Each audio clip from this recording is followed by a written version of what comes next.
Rowe, Bagley, Harding, Johnson, Melton, Palermo. Mr. President. Here. Please stand for the pledge and remarks by Councilmember Amy Melton.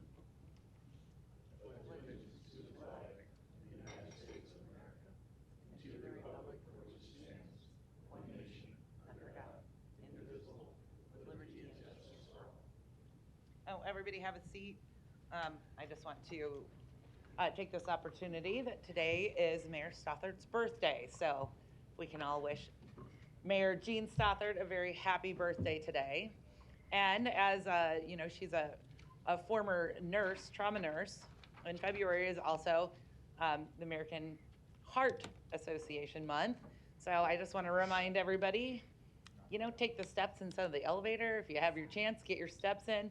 And definitely see your physician and get any treatment you need, because we want everybody's hearts to be good, especially those of us on council. So make sure you see your doctor and take care of your heart, because others love you and you want to be able to love them back. So thank you. An affidavit of publication is on file for the pre-council and city council meeting, and a current copy of the Open Meeting Act is posted in a white binder on the east wall of legislative chambers. Good afternoon. Welcome to the Omaha City Council. We appreciate having you here today to testify on many items. We encourage you to turn your cell phones off or at least to vibrate. Item 6, to consider a Class C liquor license for Ollie and Hobbs Craft Kitchen located at 10387 Pacific Street. Public hearing and vote on number 6 is today. Proponents, please.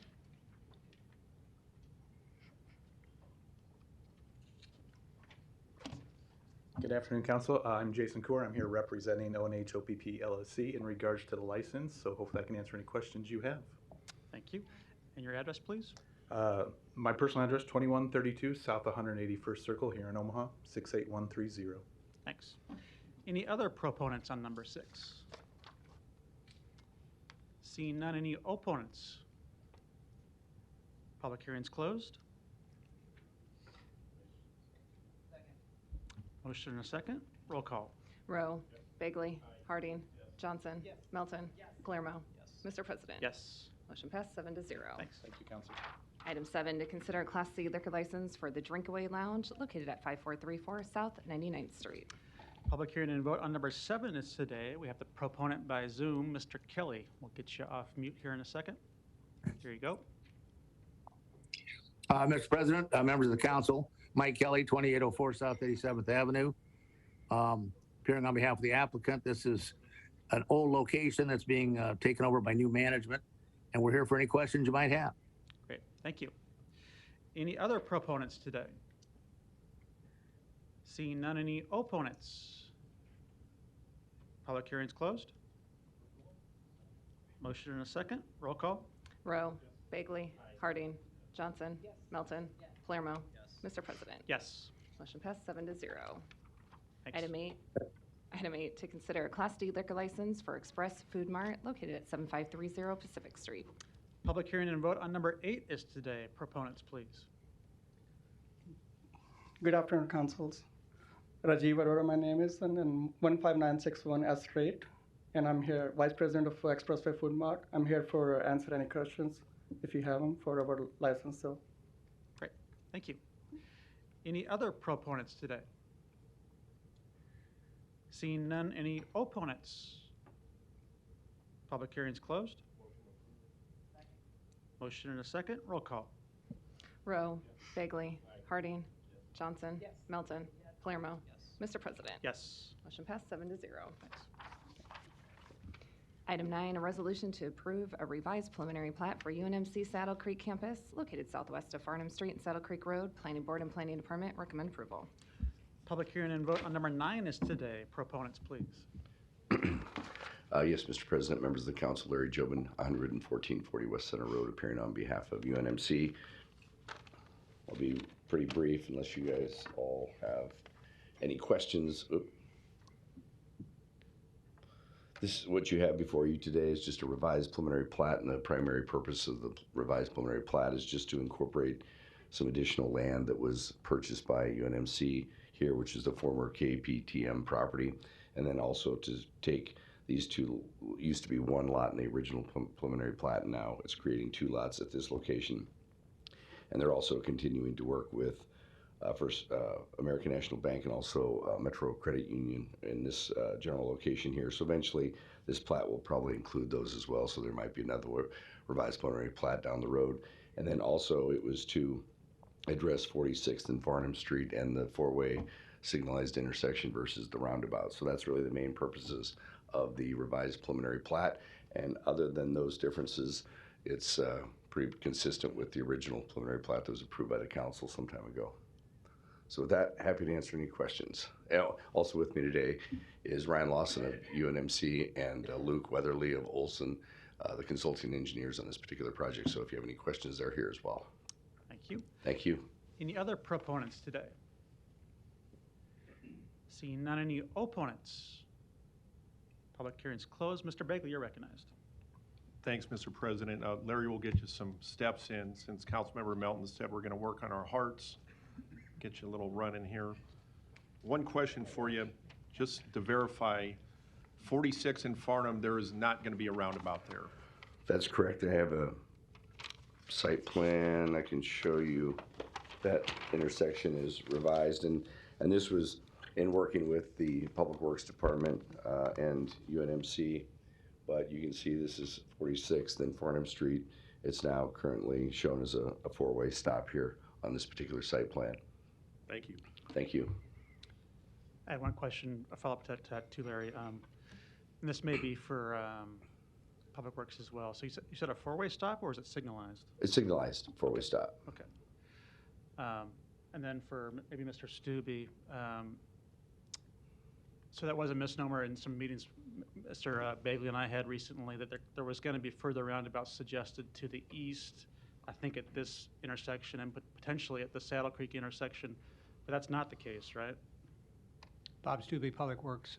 Now, this was a location that they toyed between a roundabout and a traffic signal, a typical intersection. But from what I understand, because of a couple things, one would be the grade, and then obviously there's an existing building that's on that northeast corner, the Rathskeller, that essentially two sides of that building, the walls essentially are right on public right-of-way. So I think part of that concern was that the roundabout probably wouldn't work in that particular location. There's been no discussion about a roundabout at essentially Saddle Creek and Farnham. Okay, thanks. You're welcome. And then as part of the Farnham study, did they analyze this particular intersection too? I believe that it went all the way from this location west to Happy Hollow, if I'm not mistaken. And I see Ryan Haas in the background there. Ryan, do you recall, if you can, come up to the podium?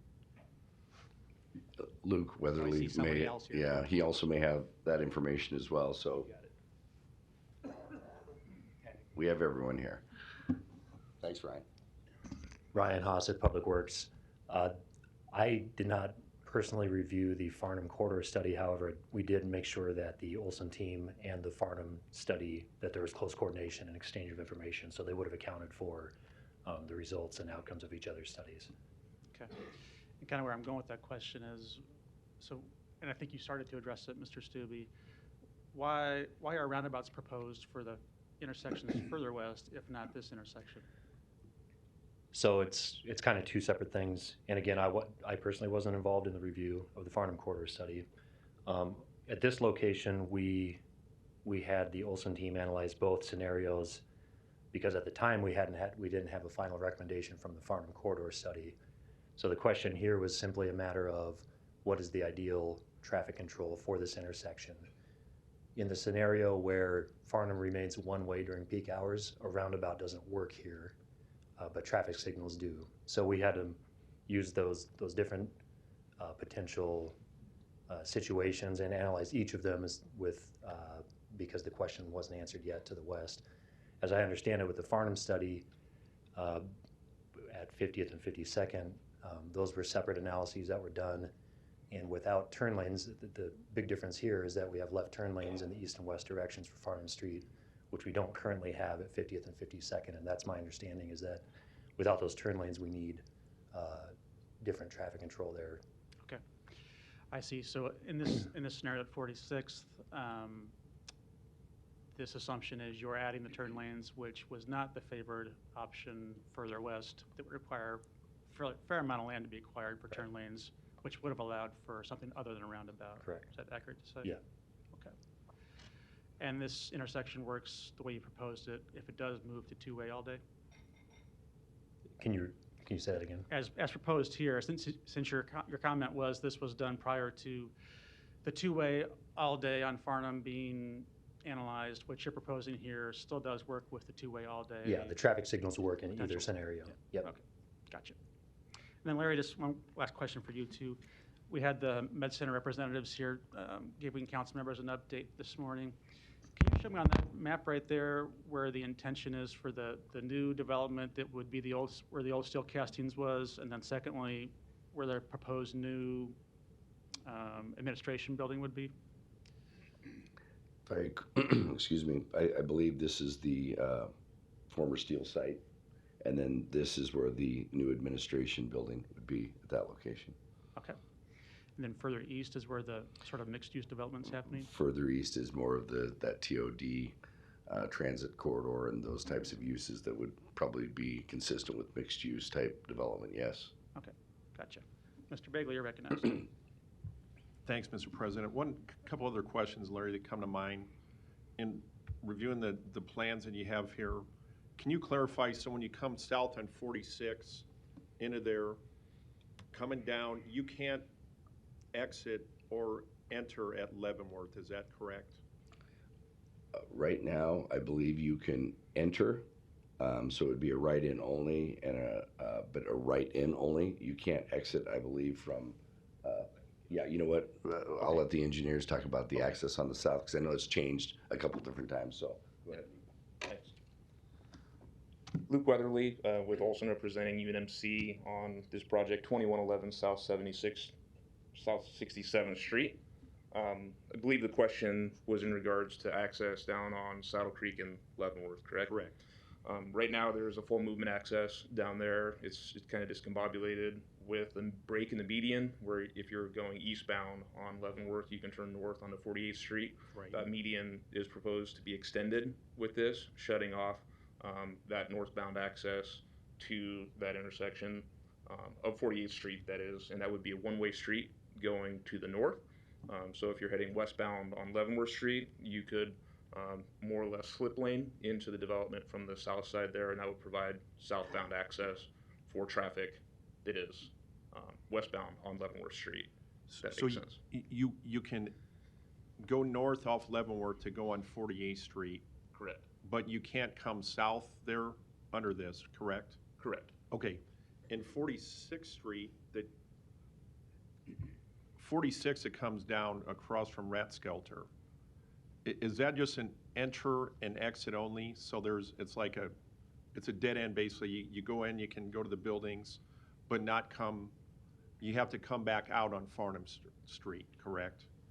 There's actually multiple ways that you can exit back out. So this is the full movement. There's 3 lanes. As we look at this intersection here, it's kind of hard to see on zoomed in. There's one access to the south and then one turn lane to the north if you want to exit and go to the west, or straight and right on the right-hand lane there.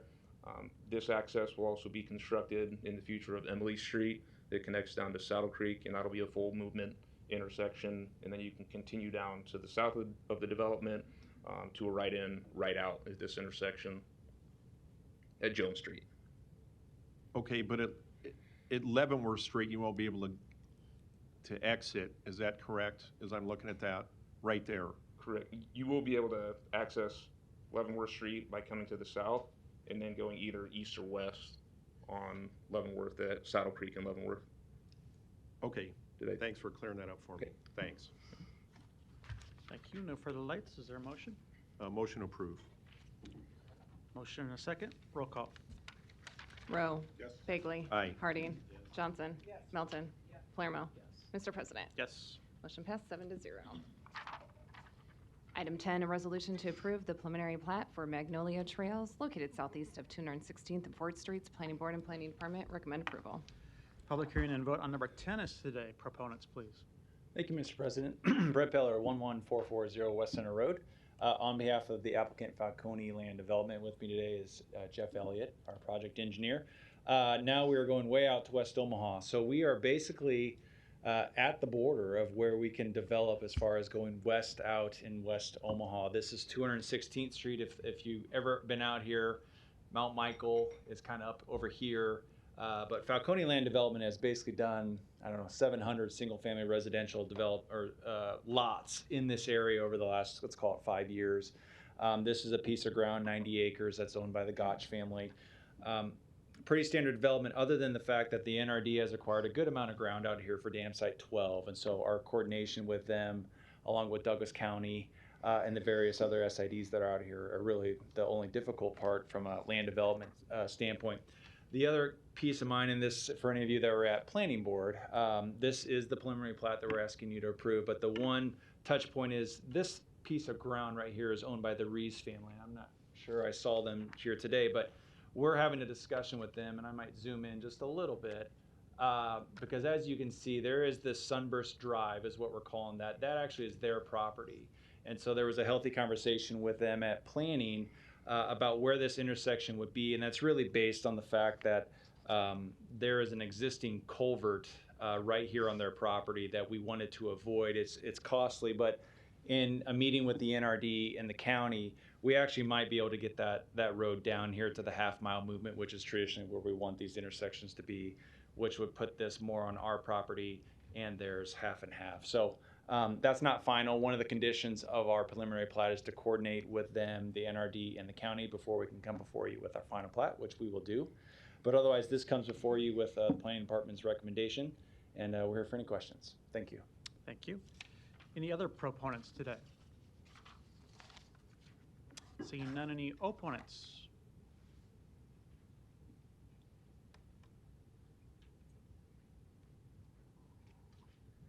Hello, Luke Schroer, 2522 South 33rd Street, Omaha, Nebraska. I promise I do like you, but it seems like I keep coming up here and talking before you for similar reasons, but I'm glad you pointed out, you said it was the Rees family. Are they farmers by chance? Sorry, I will direct forward. Yeah.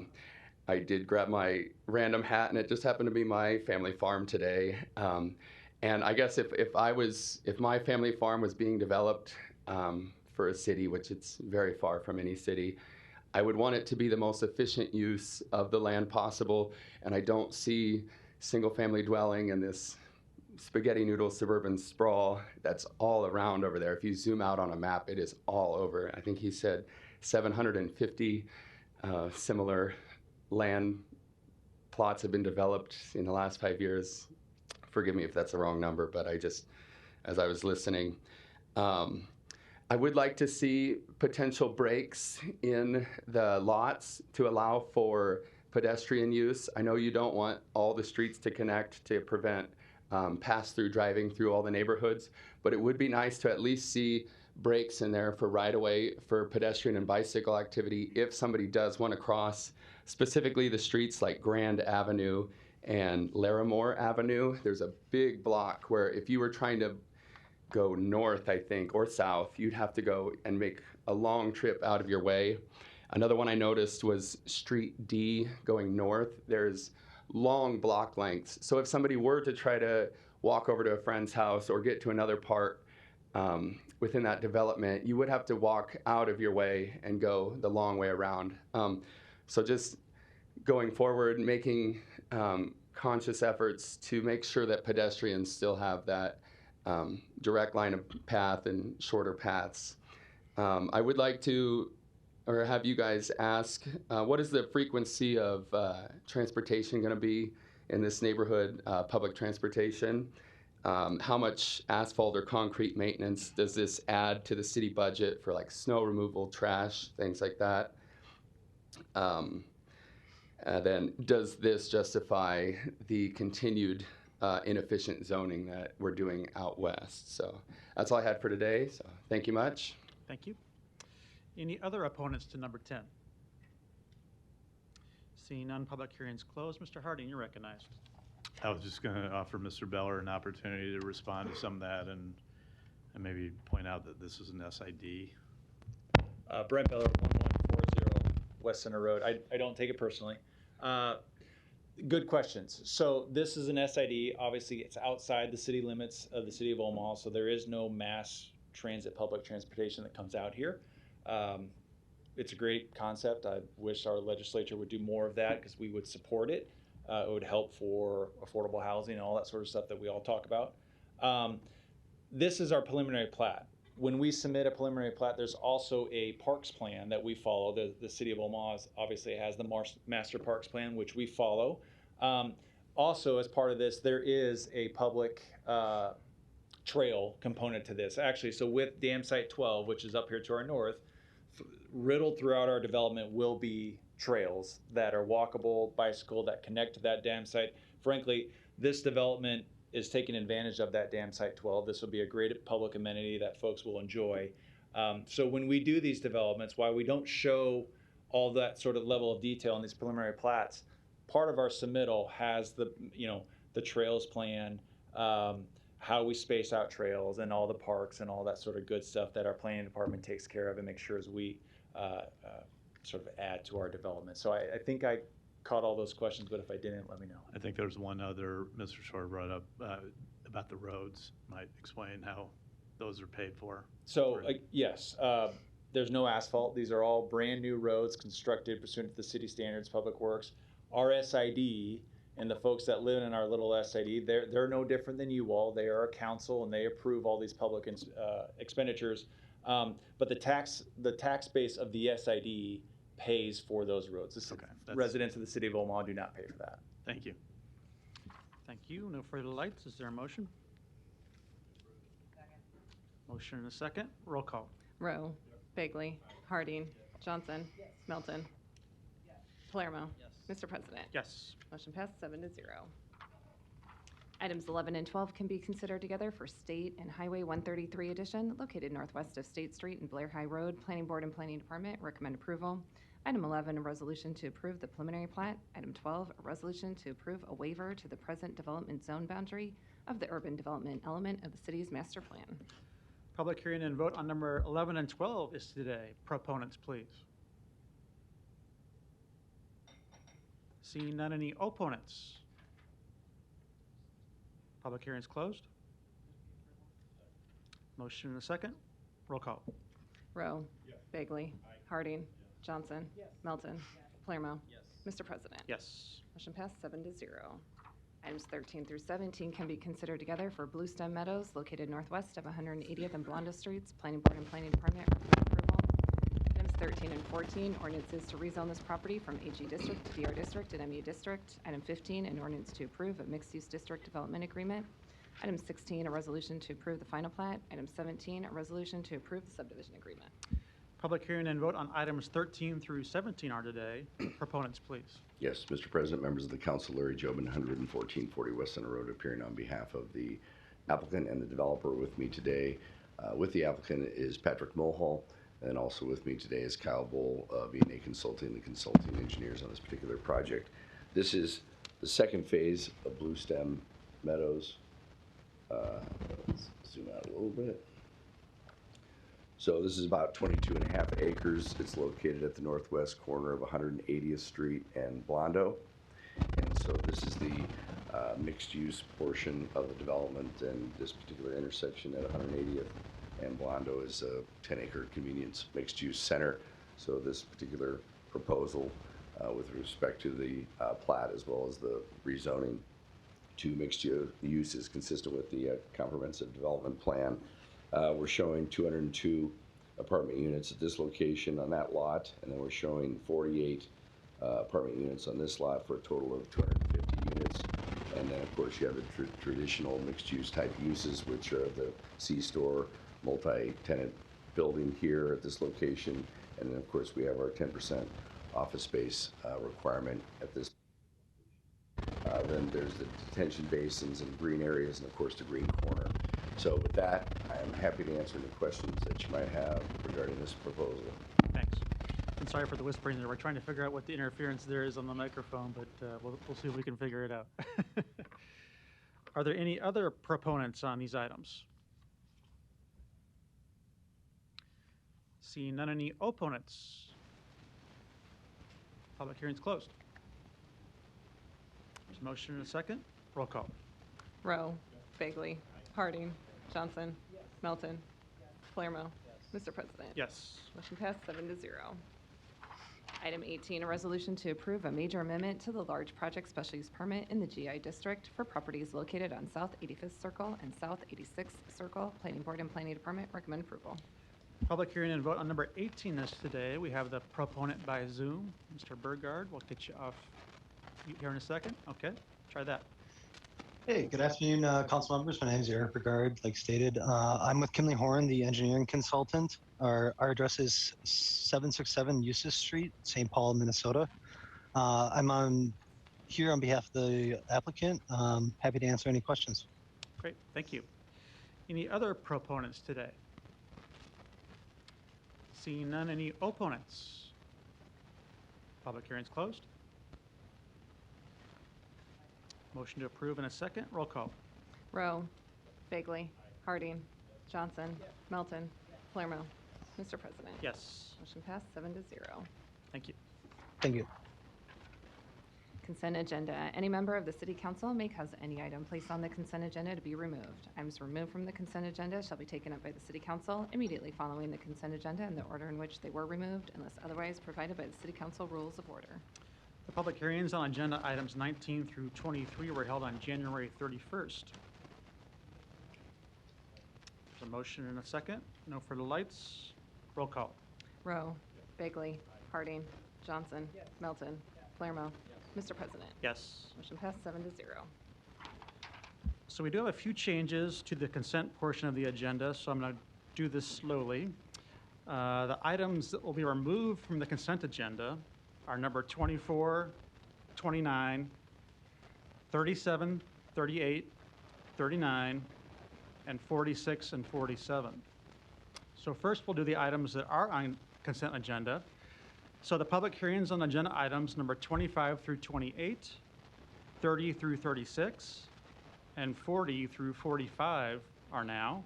If you wish to address the city council regarding these items, please come to the microphone, indicate the agenda item number you wish to address, identify yourself by name, address, and who you represent, and if you are a proponent or an opponent.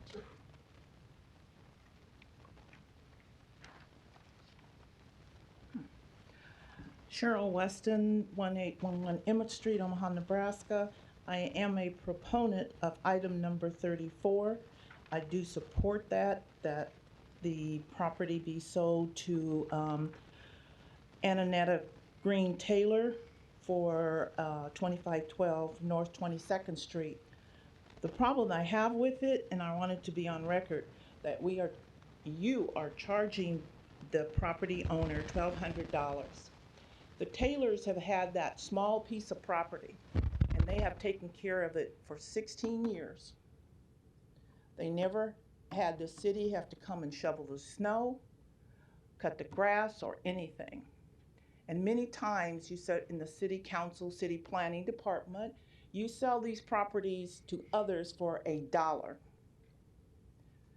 or you gift them. But this is a woman whose husband passed away, and we all know him in our community as Mr. Taylor, who was head of the African American bookstore, and they are good people who took care of that property. It's not even big enough. So what would happen with it if she wouldn't pay this $1,200? Then you might even give it to the Omaha Land Bank and they sell it and they put a garden, because that's what you guys do. You pass this property and we end up in our neighborhoods with garden after garden. The people come in and do the garden, and then when the season's over, they leave it. And then they come back and do the same thing. So I'm definitely in support that Miss Annette Taylor does receive this property, but I think it should be amended. She should not have to pay the $1,200 for it, and I want it to be on record that each time you guys, city planning, puts this forth, and then it comes before the city council and you approve it, but you want to charge her, and others, you only charge $1 or you gift it. Thank you. Thank you. Any other testifiers on 25 through 28, 30 through 36, and 40 through 45?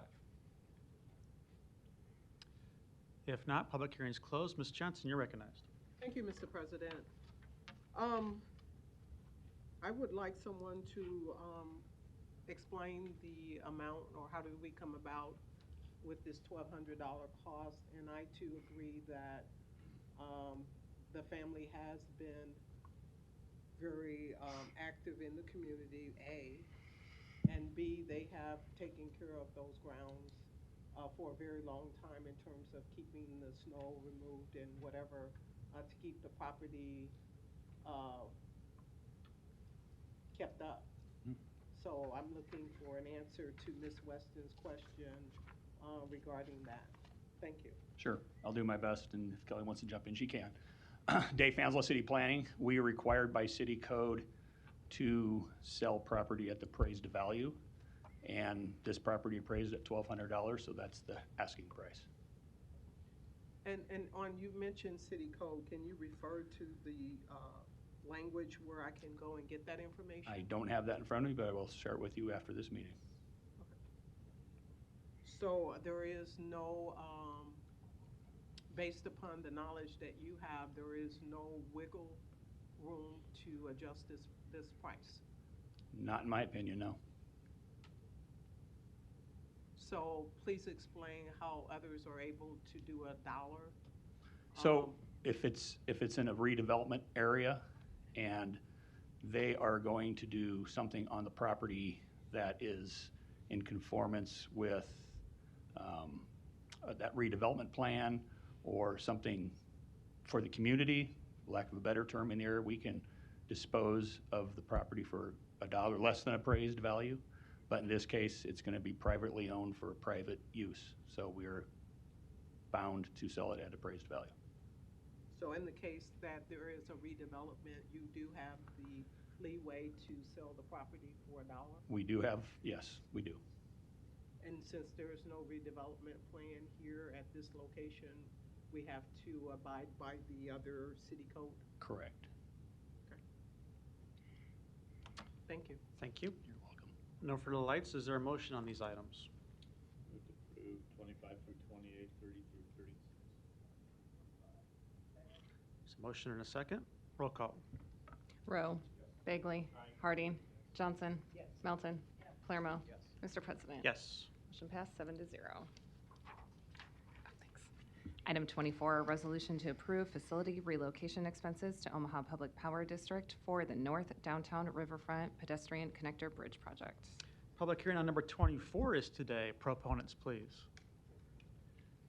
Seeing none, any opponents? Public hearing is closed.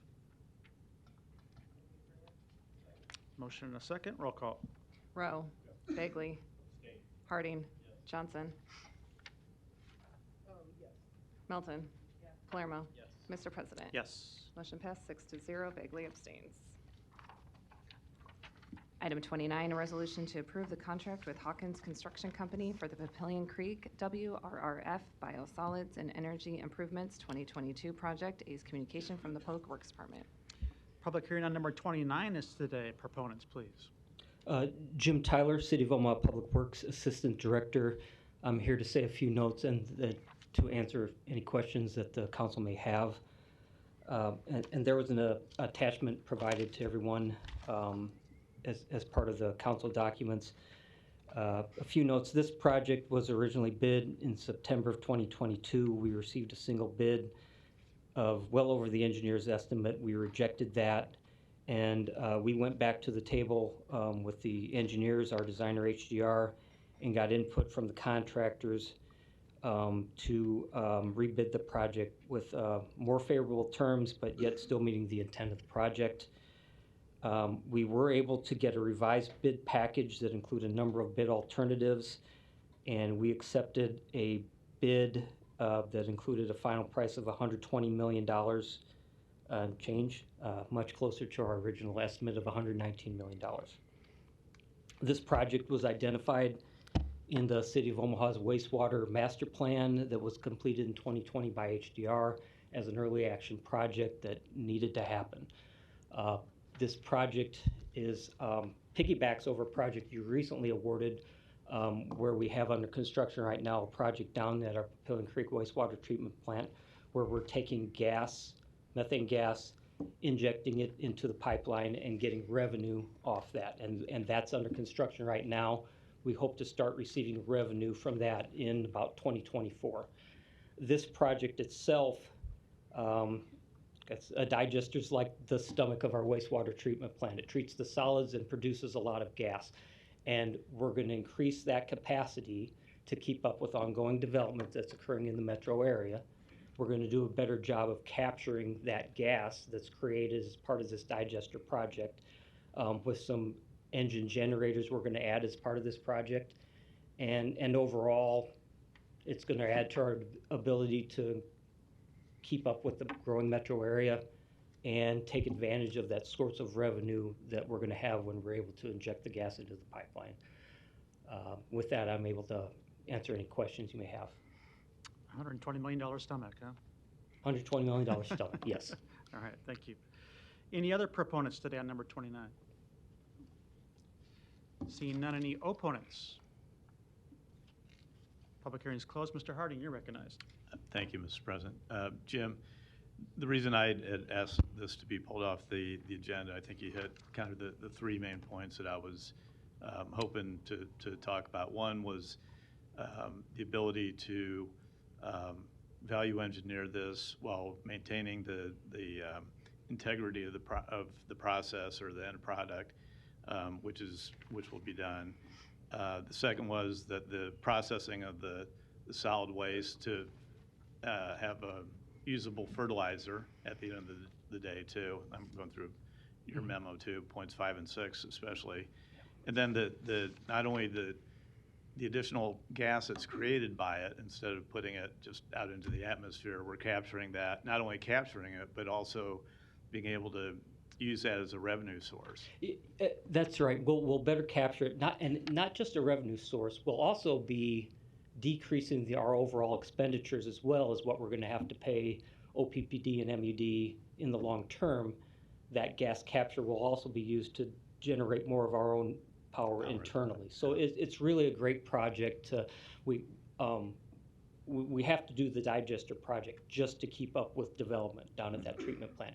Overall, these other multiple benefits are going to help us just continue to operate as efficiently as possible down there. And I think this was a great story to tell, and some of the things that Public Works is doing in order to not only build facilities that we need, but also in an environmentally friendly way as well.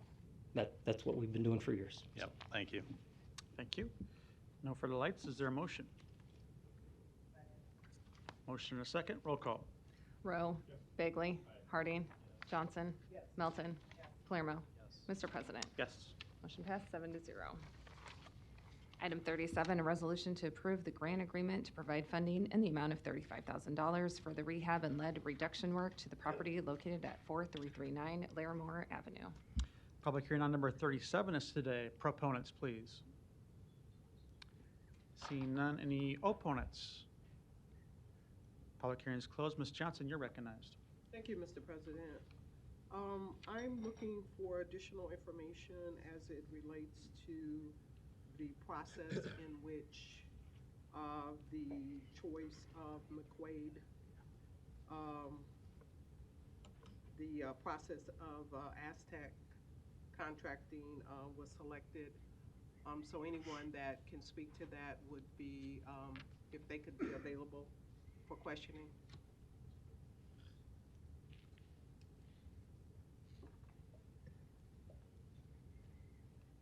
Good afternoon, Kelly Johnston Dorsey with the Planning Department. The bids were notified and sent out to our approved contractors list on December 8th. An open house was held on December 14th. The bids were open December 21st, and we received 2 bids, and Aztec was the lowest and best bid. Can you repeat that? The bids were sent out on December 8th? An email was sent out December 8th. The site visit was December 14th, okay, and they were due the 21st. So approximately how many days was the notification and as it relates to the actual event? So they were notified of the bid coming out on the 8th, so little shy of 2 weeks, a day shy. Are there any requirements that gives you a notification guideline as to when the bidders should receive notification? There is not. And who might receive these emails when these bids come out? So it is every contractor on our approved contractors list. So all those contractors who have been approved to bid on these projects receive a direct email with all of the bid information. So is there any other method other than the email in terms of notifying the public? Yes, it's also posted in the Daily Record. And when was it posted on the Daily Record? Let's see.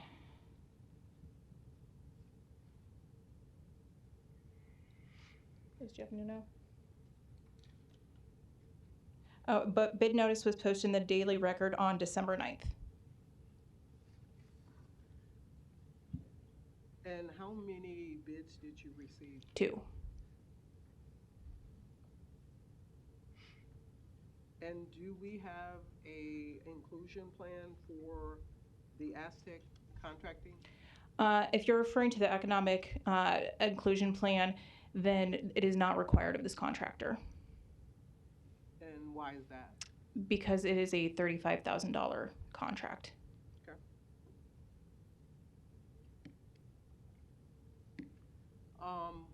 Would this contractor have an opportunity for subcontractors to assist him with getting this task done? I would presume so if he so chose to sub out portions of the work. Did he indicate so in his bid process?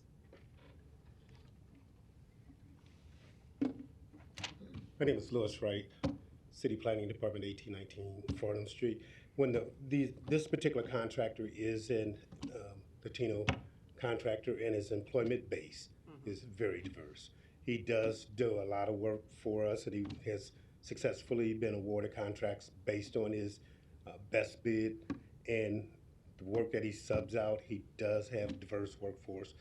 At the end of every contract, they are required to submit a contractor information form, and it indicates, you know, if there are the subcontractors of trades are SEBs, MBE, WBE, and that's requirement for contractors to participate in our program. So that is something that is mandatory for any contractor that is participating in our programs.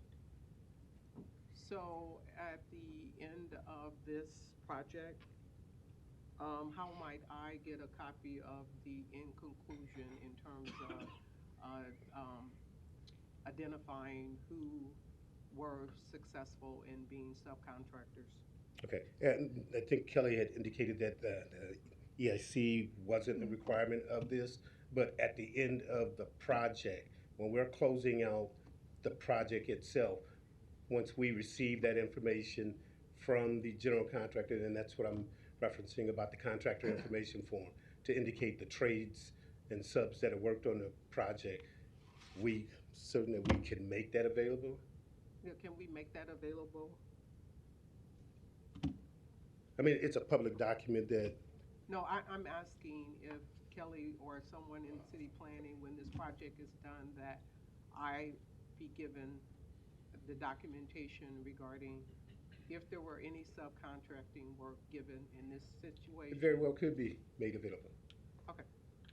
So do I need to put that in writing, or is this good enough that we know that Here's this what request has been made? Here's what my thinking is. Just like previously when we were asked to start sending out the notification to you, so you could know when the open houses, when the bid announcement was made, open houses, and the bid tabulation results.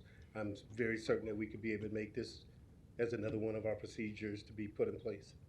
Okay. Now, I mean, my reason for asking all of this is because I have a number of constituents that are continuing to ask questions regarding subcontracting work. There seems to be a lot of chatter about subcontracting work in my community. So this has nothing to do with me being picky. It has everything to do with me answering questions for my community when they're asking over and over again about subcontractors and how they get a shot at opportunity. Understood. And along those lines, we've had numerous contractor events to announce that projects were coming up for opportunities for generals as well as subcontractors. I constantly, in my capacity as a project manager, entertain and accept applications from contractors. We have it on our website where people can apply, and then if you need assistance, I can direct you through the steps, send you the information so we can be able to vet those subcontractors or contractors, general contractors as well, to participate in our program. So I'm concerned also why there was only 2 bidders. I'm asking a legitimate question, 2 bidders. Is that because many of the contractors don't have the necessary tools? I wouldn't agree with that, and I wouldn't say that because we have some 19 contractors, and they range from Class A to down to Class E. And depending on the scope of the projects, when we have the open house, that gives them the opportunity to come and look at the scope of the project based on the work write-up. And there are times when we have more contractors that show up for the open house than actually will turn in a bid for the project. So how many people came to the open house? 3. Is that typical? Again, I couldn't attest to that that's typical, because there's been occasions where we've had as many as 7, 8 contractors. But again, that depends on the scope and the scale of the project, and that the contractors are engaged in other projects where they can take on another one. So there's nowhere that we captured this data regarding how many people come to these open houses? We do. We have sign-in sheets, and they do sign in. However, we don't have, that database available to us, that spreadsheet available to us right now with just receiving the question. So how do we know if we're doing good or bad? I'd say we're getting a couple of bids on a project. I know it's extremely difficult to get bids on projects right now, whatever the programming is. We are getting these bid to meet our estimate per our construction specialist. They put together estimates. We receive bids. Those seem to be in alignment. That's one check that we're doing a good job, making sure we're staying on budget. We're receiving bids and we're getting projects done. So how do we know whether or not this approach that we are using to get contractors to bid on this is effective or not, if we're not gathering the data, doing the open house, putting something down to indicate that we're only receiving 3 folks coming to the meeting over a period of a year? How many people do you think come to an open house for a bid? Let me restate something. I want to be clear. We do capture the data. I do not have that in front of me right now. We do keep track of our numbers. So can you guys give me a report out in the last year regarding the number of bids that you've put out in my community and what the attendance was at each of those events? Sure, yes, we can. Yes, I would also like to point out, Lewis has reached out to our contractors saying, hey, we want to encourage you to bid on these projects. We have not received any feedback regarding our timeframes being a complicating factor of this. We haven't received any feedback to that sort, but really we are encouraging contractors to bid on these projects. We are encouraging, have previously provided you with the contact information for Lewis. If you're hearing from contractors who want to participate, they need to get on that approved contractors list. And that's because we need to make sure, since we're providing this programming going into people's homes, that they are licensed, insured contractors. And so it's a fairly low barrier to get on this list. And so really we need a lot more contractors on this list. And I think that would be the biggest benefit and way to get more contractors to bid on these projects. Okay. Again, I'm not questioning your ability to get contractors to respond to the bid. I'm concerned about contractors in my community that again and again are talking about not having opportunities to get bids. To answer those questions, having data would certainly help me as a representative of this area to answer those questions, whether that be time frame of notification, what have you. I'm looking for ways that they can have more opportunities to have a shot at being successful bidders. Thank you.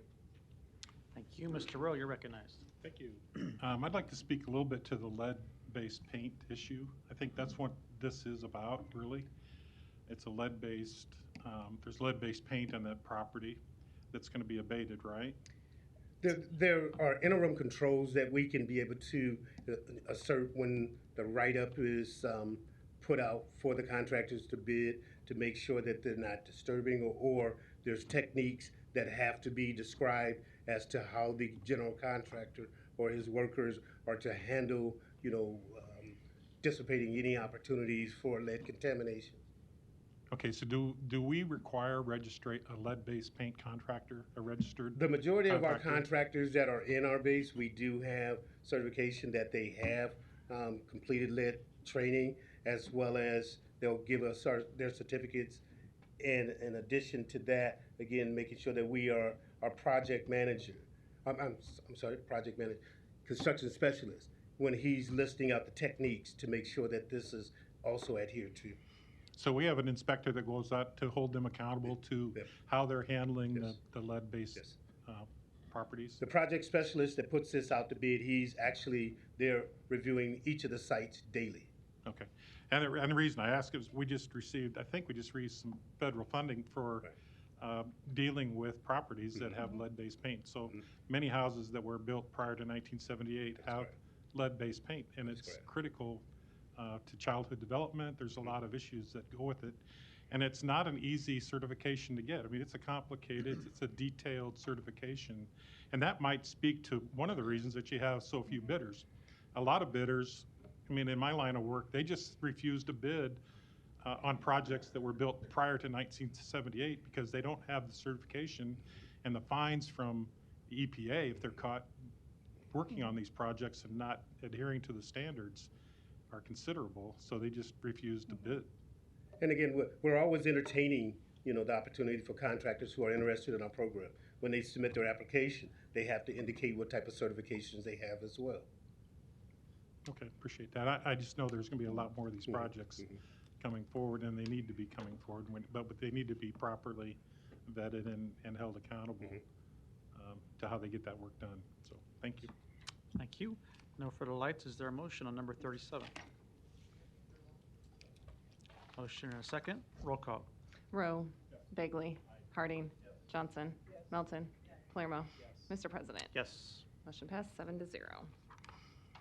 Items 38 and 39, resolutions to approve payments to Republic National Distributing Company and Southern Glazers of Nebraska in the amount of $60,000 each for the Gulf Division.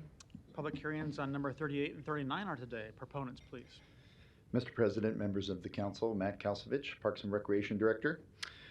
These items are part of the story of our recent success with golf and the growth of our use and play over the last several years.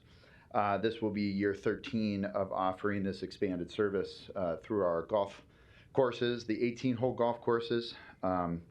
Beer service has been available at those courses really since day one, and we have one 9-hole course that provides beer only, and another course that has had some construction recently that is eligible now for that potential service to be added. But these services for this specialty alcohol or liquor service are only at these 18-hole courses, and again, a byproduct of our expanded use and growth. We hit that threshold last year of needing to come to council, and so we're preparing proactively for that anticipated success to continue into the season. Thank you. Any other proponents today? Seeing none, any opponents?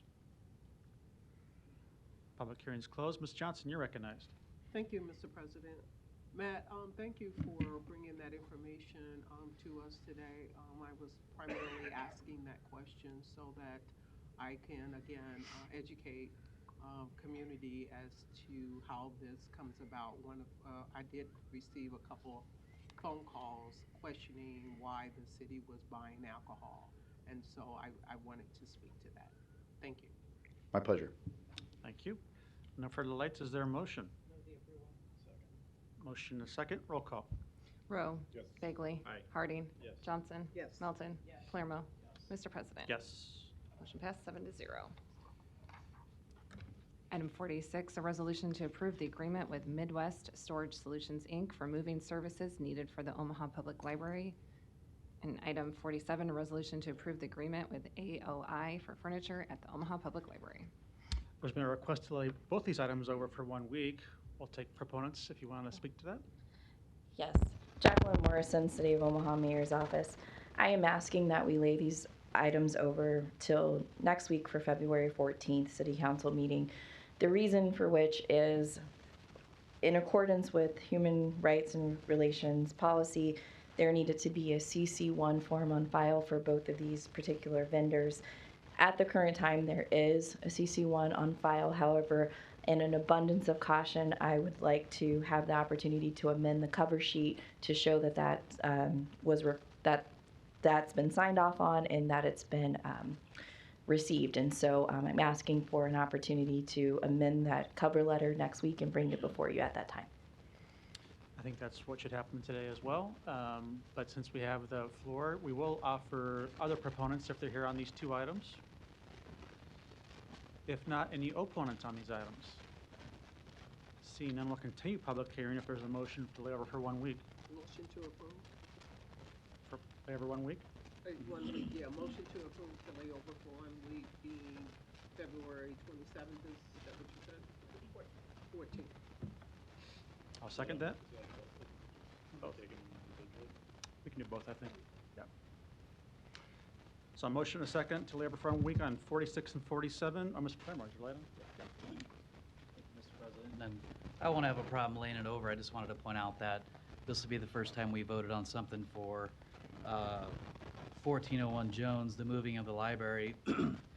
That wasn't told us how desperate it was to vote on it instantaneously. Now that we're at a point we're at, which I surely hope we will move in on time due to the fact that we have a temporary library waiting for the library. But I just wanted to point out that now we're into the point where we're laying over OPL items. Thank you. Thank you. Roll call. Rowe. Bagley. Harding. Johnson. Yes. Melton. Palermo. Yes. Mr. President. Yes. Motion passed 7-0.